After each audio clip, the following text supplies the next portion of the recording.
Buenas tardes, vamos a hablar entonces de los betalactámicos. En esta oportunidad, penicilinas, cefalosporinas e inhibidores de la beta-lactamasa. Hablando un poco de historia, la penicilina fue descubierta por Fleming en 1928 y si notan, pueden observar que su primer uso clínico fue en Londres en 1941. Eran pacientes gravemente infectados, demostrándose que tenía actividad terapéutica. ¿Qué quiere decir esto? Que desde ese entonces, ya casi a 100 años del descubrimiento de la penicilina, que fue fortuito por Fleming, cuando realizaba unos cultivos de hongos, él pudo observar que hubo una inhibición del crecimiento bacteriano, un halo de inhibición, y descubre de esta manera las penicilinas, que a casi 100 años sigue siendo la primera lección para nosotros en odontología. Aquí podemos observar su estructura química. La estructura química está compuesta por un anillo beta-lactámico, ¿ok?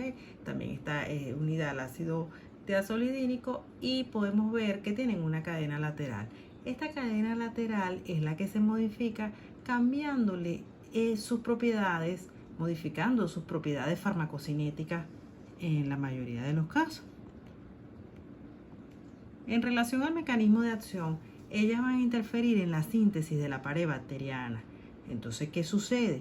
Que las bacterias gram positivas están compuestas por una gran pared bacteriana de peptidoglicano. Al ser las gram positivas, las que tienen esa pared bacteriana y tener las penicilinas, ese mecanismo de acción, son muy útiles en las infecciones odontogénicas, que en su mayoría intervienen los microorganismos gram positivos. Ok, son bactericidas en dosis adecuadas y a dosis muy bajas pueden ser bacteriostáticas. Exactamente, ellas van a inhibir la síntesis del peptidoglicano en la fase de la transpeptidación.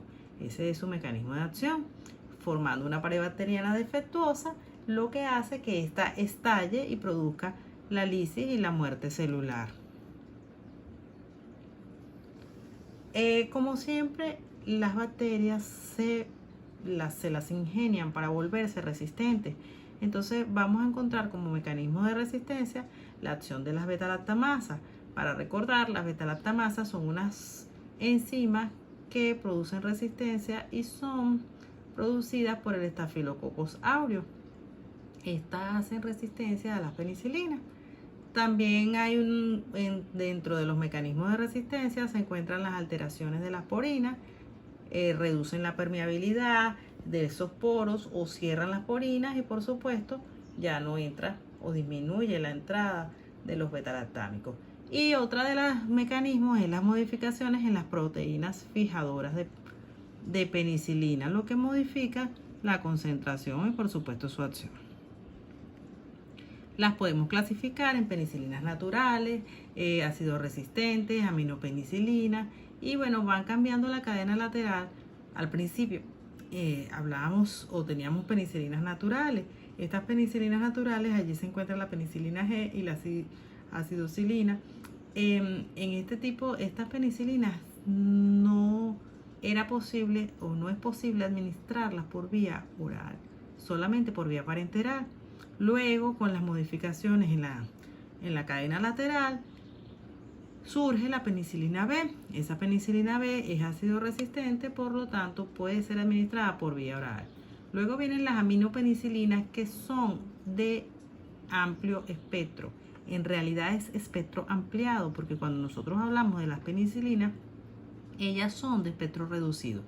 Sin embargo, las aminopenicilinas, donde las principales representantes para nosotros están la amoxicilina y la ampicilina, ellas son de espectro ampliado porque abarcan gran cantidad de microorganismos. La amoxicilina sigue siendo nuestra primera elección.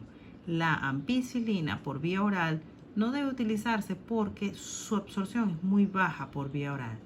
Sin embargo, por vía parenteral es tan buena como la amoxicilina. Seguimos con la clasificación. Luego nos encontramos que en diferentes modificaciones a la cadena lateral están las carboxipenicilinas, las ureidopenicilinas, entre otras. ¿Qué sucede? Que la carboxipenicilina, ellas van a tener un amplio espectro de antipseudomonas, mientras que las ureidopenicilinas también van a actuar contra las pseudomonas y van a tener un mecanismo de acción bastante productivo en el caso de la pseudomonas. La ditoximetilpenicilina son para las bacterias resistentes a las beta-lactamasas, y también tenemos dentro de estas las isosacilpenicilina y las amidinopenicilina. En cuanto a su farmacocinética, ellas se pueden administrar tanto por vía oral como por vía intramuscular e intravenosa. La presencia de alimentos, por supuesto, interfiere en la absorción. Atraviesa muy bien la barrera hematoencefálica en pacientes con meningitis. En pacientes que no tienen meningitis no atraviesan la barrera hematoencefálica. Se excretan por riñón, principalmente por secreción tubular y en un 10% por filtración glomerular. Ella también se puede encontrar en la saliva y en la leche materna, pero en un porcentaje muy pequeño. Por supuesto que también son de elección en las mujeres embarazadas, porque a pesar de que se pueden excretar en la leche materna y también atraviesan la barrera placentaria, tanto en embarazadas como en lactancia, sigue siendo un fármaco bastante seguro. Cuando hablamos de seguridad, del margen de seguridad, este medicamento tiene un margen muy amplio. La vida media va de entre 30 a 60 minutos, pero por supuesto, si hay insuficiencia renal, aumenta la vida media y hay que ajustar la dosis en estos pacientes. Hay un compuesto llamado probenecid que interactúa con la penicilina bloqueando su secreción tubular para alcanzar mayor concentración. Es muy utilizado en los pacientes hospitalizados cuando queremos tener valores plasmáticos mayores de estas penicilinas. Indicaciones terapéuticas: infecciones estreptocócicas principalmente, también por microorganismos anaerobios, con anaerobios gram positivos, en algunas infecciones por bacteroides, en infecciones por neisseria como sífilis, y en profilaxis contra la endocarditis infecciosa. Efectos adversos: los principales son hipersensibilidad, que es el más conocido y hay un alto porcentaje de hipersensibilidad. También tenemos neurotoxicidad, pero a altas concentraciones, nefrotoxicidad también en altas concentraciones y alteraciones hematológicas. La hipersensibilidad son reacciones alérgicas, son las más frecuentes con un mecanismo de acción antígeno-anticuerpo. Los pacientes alérgicos a la penicilina deben ser considerados alérgicos a otra familia de las penicilinas, por lo tanto, a otros betalactámicos. Las cefalosporinas no deben indicarse en pacientes alérgicos a las penicilinas porque pudieran ser alérgicos también. El benzetacil, la penicilloil es el mayor determinante de las alergias. Lo más común que puede dar de las reacciones alérgicas rápidas, tenemos el shock anafiláctico inmediatas. Los síntomas empiezan entre 10 a 20 minutos después de administrar, y existen otras variables respiratorias, cardiovasculares, gastrointestinales. La administración oral o parenteral previa no provee protección contra una reacción alérgica a la penicilina, por lo tanto hay que estar muy al pendiente. Otra de los efectos adversos que podemos observar es irritación local y mucho dolor en el sitio de la inyección. Sucede mucho cuando se inyecta benzetacil o pronapen, penicilina G procaínica o penicilina G benzatínica. A grandes dosis pueden producir neurotoxicidad que se manifiesta con convulsiones. Trastornos orales a nivel oral pueden producir diarreas, náuseas, vómitos, más que todo con la de espectro ampliado, que serían las muy utilizadas por nosotros, amoxicilina, por ejemplo. Puede ocurrir superinfección o sobreinfección por gérmenes resistentes y venir los oportunistas y todo esto, que son los hongos. La meticilina y la nafacilina producen granulocitopenia en los pacientes pediátricos, por eso son las reacciones hematológicas. Y la ampicilina causa exantemas de naturaleza no alérgico. Sin embargo, ya dijimos que la ampicilina no la vamos a utilizar por vía oral. Dentro de las alteraciones hematológicas también encontramos depresión de la médula ósea, anemia hemolítica, granulocitopenia, disfunción plaquetaria, que se les atribuye más que todo a la carbenicilina y a la ticarcilina. Aquí encontramos el régimen de profilaxia de los tratamientos dentales. Profilaxis contra la endocarditis infecciosa. Ya le hemos hablado de esto en clases anteriores, ya yo les he hablado de esta tabla se modificó, quedando excluida la clindamicina porque causa muchas reacciones adversas, principalmente la colitis pseudomembranosa, y a concentraciones de profilaxis son concentraciones altas, por lo tanto el paciente es más propenso a esas reacciones adversas. Entonces nos queda como profilaxis estándar la amoxicilina 2 gramos en pacientes adultos, es decir, 4 cápsulas de 500 miligramos. Y en los niños 50 miligramos por kilogramo de peso 1 hora antes de un tratamiento odontológico, incluso media hora cuando lo tenemos en la sala de espera. En los incapaces de tener medicación oral se administra tanto amoxicilina como ampicilina por vía parenteral. En los pacientes alérgicos a la penicilina tenemos los macrólidos como principal elección, acitromicina o claritromicina, aunque la tabla considera también algunas cefalosporinas. Ya hemos hablado que los pacientes alérgicos a la penicilina pueden tener alergia cruzada con las cefalosporinas por ser ambas pueden por ser familia beta-lactámico. ¿Cuándo hacer profilaxis para endocarditis? En procedimientos que generen sangrado. ¿Cuáles son principalmente esos procedimientos? Exodoncia, tratamientos periodontales que incluyen raspado, alisado radicular, incluso hasta una profilaxis puede generar sangrado. Colocación de implantes dentales, instrumentación endodóntica, colocación de fibras o tiras antibióticas subgingivales, colocación de bandas de ortodoncia, más no los brackets, inyecciones anestésicas locales intraligamentosas, limpieza profiláctica de dientes e implantes cuando se espera sangrado, por supuesto. Interacciones farmacológicas: interactúa con fenilbutazona, con anticoagulantes orales, sulfas, barbitúricos. Los barbitúricos, acuérdense que son inductores enzimáticos, pueden alargar el tiempo de los anticoagulantes orales, entre otros. En los pacientes diabéticos interfiere en los test, más que todo a la ureidopenicilina se les atribuye. Ok, entonces cambiando un poco o abarcando otro aspecto, tenemos los inhibidores de la beta-lactamasa. Los inhibidores de la beta-lactamasa son sustancias farmacológicas, más no son antimicrobianos, pero se asocian a los antibióticos beta-lactámicos. ¿Con qué finalidad o con qué objetivo? De impedir la inactivación enzimática del anillo beta-lactámico por parte de algunos gérmenes. El principal productor de beta-lactamasa es el Staphylococcus aureus. Sin embargo, en odontología, no, a ciencia cierta, no es el primer microorganismo productor de enfermedades odontogénicas o de infecciones odontogénicas. Él está más que todo presente en piel y en tejido blando. Sin embargo, cada día, por supuesto, hay más pacientes con resistencia bacteriana. ¿Qué logran estos inhibidores de las beta-lactamasas? Recobrar la eficacia y ampliar el espectro de acción del antimicrobiano como tal. Ellos tienen un mecanismo de acción que es una inhibición suicida, porque ellos atraviesan los canales porínicos, alcanzan el espacio periplasmático en los bacilos gram negativos, que son los productores de las beta-lactamasas, y bueno, ese ácido clavulánico se une a la beta-lactamasa produciendo ese estallido, esa inhibición suicida.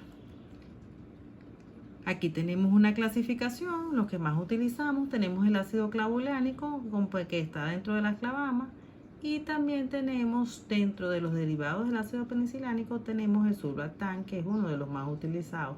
De los representantes comerciales tenemos amoxicilina o las combinaciones como tal, amoxicilina con ácido clavulánico, donde está el conocido Fulgram, y dentro de la combinación de ampicilina con sulbactam podemos conseguir el lunacin. Aquí tenemos las combinaciones, tenemos amoxicilina con ácido clavulánico, ampicilina con sulbactam, piperacilina con tazobactam. Esto es más que todo para pacientes que están hospitalizados. y estas otras, ticarcilina con ácido clavulánico o cefocidina con sulbatán. Tenemos nuevos inhibidores, por supuesto que hay muchos más inhibidores que recientemente han aislado. Tenemos los monobatámicos, carbapenemes, entre otros. En cuanto a la farmacocinética, tienen buena absorción oral, mayormente el ácido clavulánico.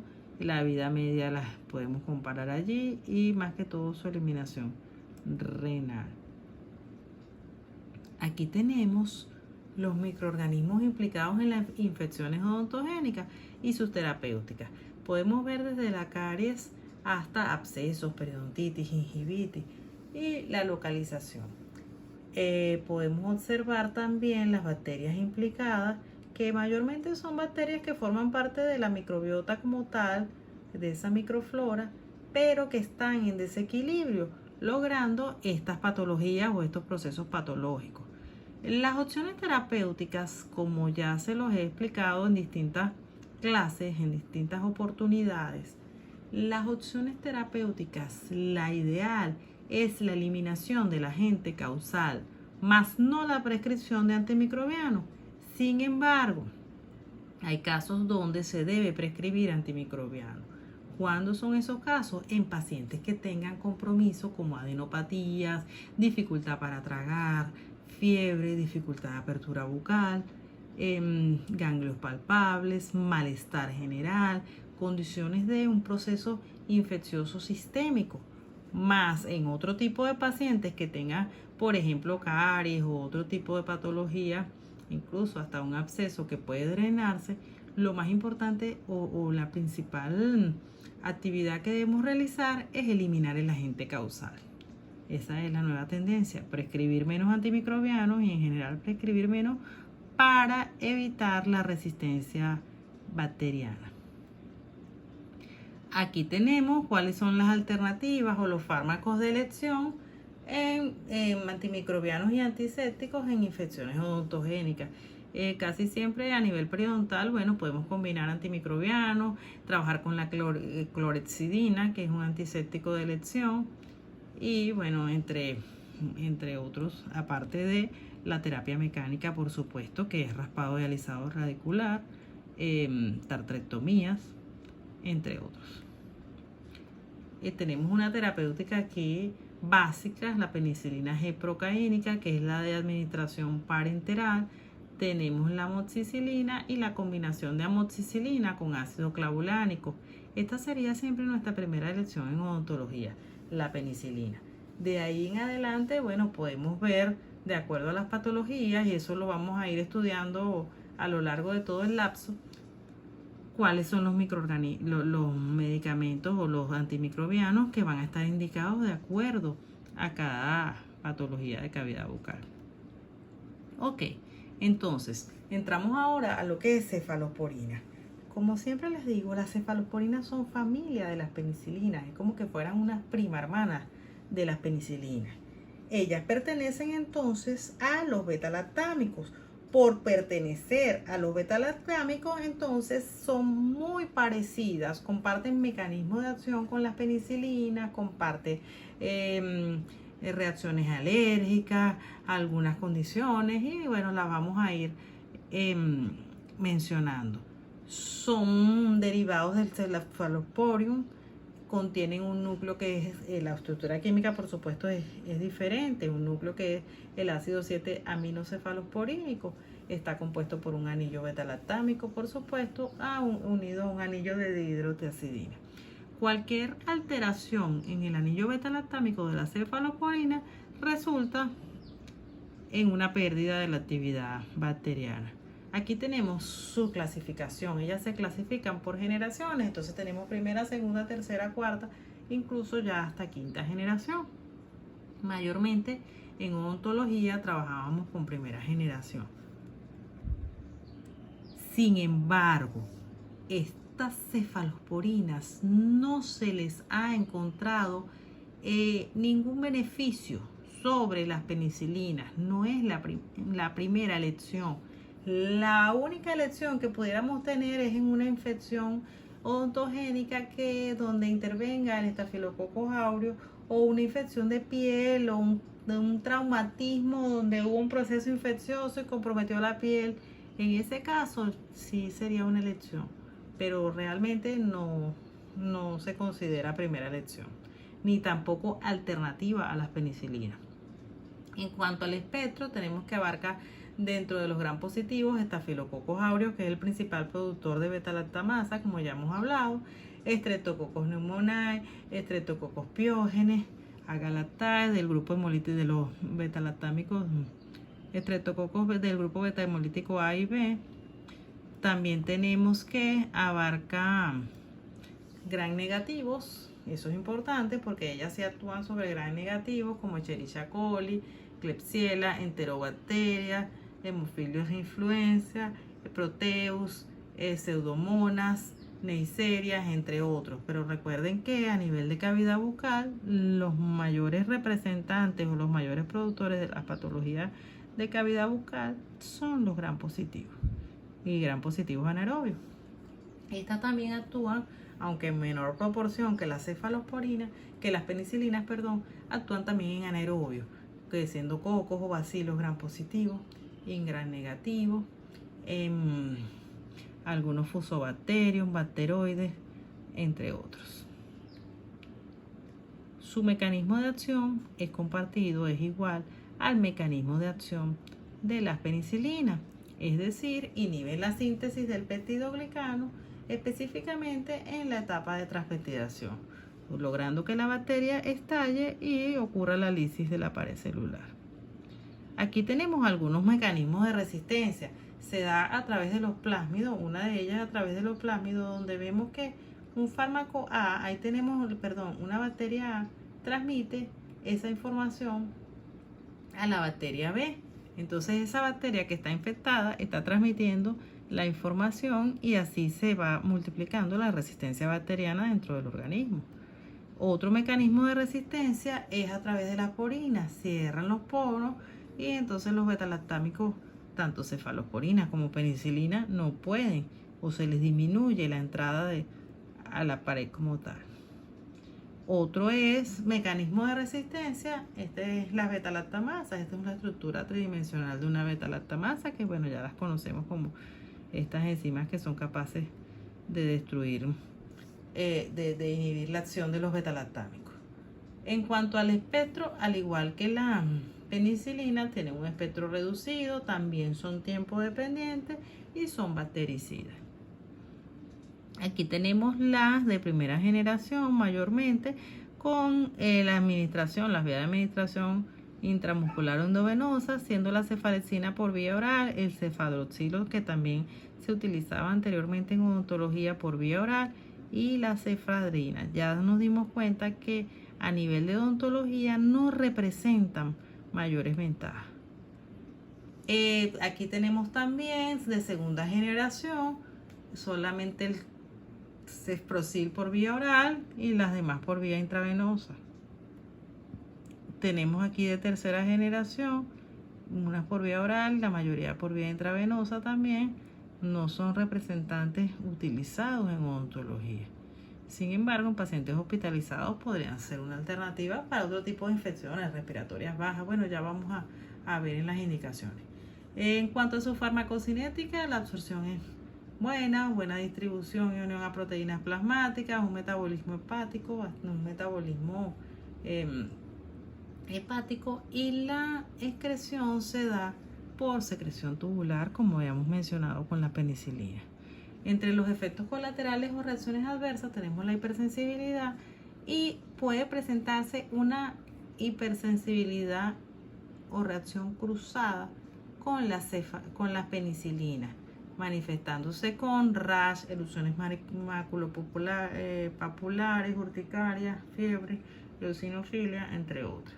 Por lo tanto, si tenemos un paciente alérgico a las penicilinas, no es opción indicar cefalosporinas porque pueden tener una alergia o unas reacciones de hipersensibilidad cruzada. En cuanto a las hematológicas, tenemos leves descensos de neutrófilos, algunas pruebas de descensos de hemoglobina, en algunas alteraciones en los T y también se puede observar eosinofilias transitorias, deficiencia hipoprotrombinemia por deficiencia de vitamina K, que esto se debe a que estos medicamentos son capaces de barrer los microorganismos que están en equilibrio en la microflora y que por supuesto entonces ahí se inhiben, por ejemplo, la producción de vitamina K.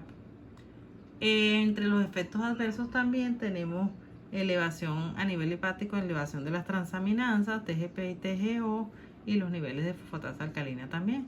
A nivel gastrointestinal, alteración en los hábitos intestinales, diarreas, entre otras. Eso sucede también por la alteración o las sobreinfecciones, alteración en la flora bacteriana. Reacciones locales, la administración intramuscular ocasionalmente puede producir dolor transitorio y también por vía endovenosa puede producir flebitis. Lo mismo sucede con las penicilinas. Reacciones también de neurotoxicidad y nefrotoxicidad a altas dosis, como se manifiestan con convulsiones. ¿Cuándo están indicadas estas cefalosporinas? Están indicadas en infecciones de tejidos blandos, donde está de repente celulitis, abscesos, furúnculos, o quizás a nivel de cavidad bucal un traumatismo que involucre los tejidos blandos. Sin embargo, no es nuestra primera elección. También tenemos que son muy utilizadas en neumonías adquiridas en la comunidad, meningitis bacteriana, y tenemos los representantes más utilizados: neutropenia febril, enfermedades de transmisión sexual como sífilis y gonorrea, profilaxis quirúrgica y en endocarditis infecciosa. Gracias por su atención. Ahora a estudiar beta-lactámico.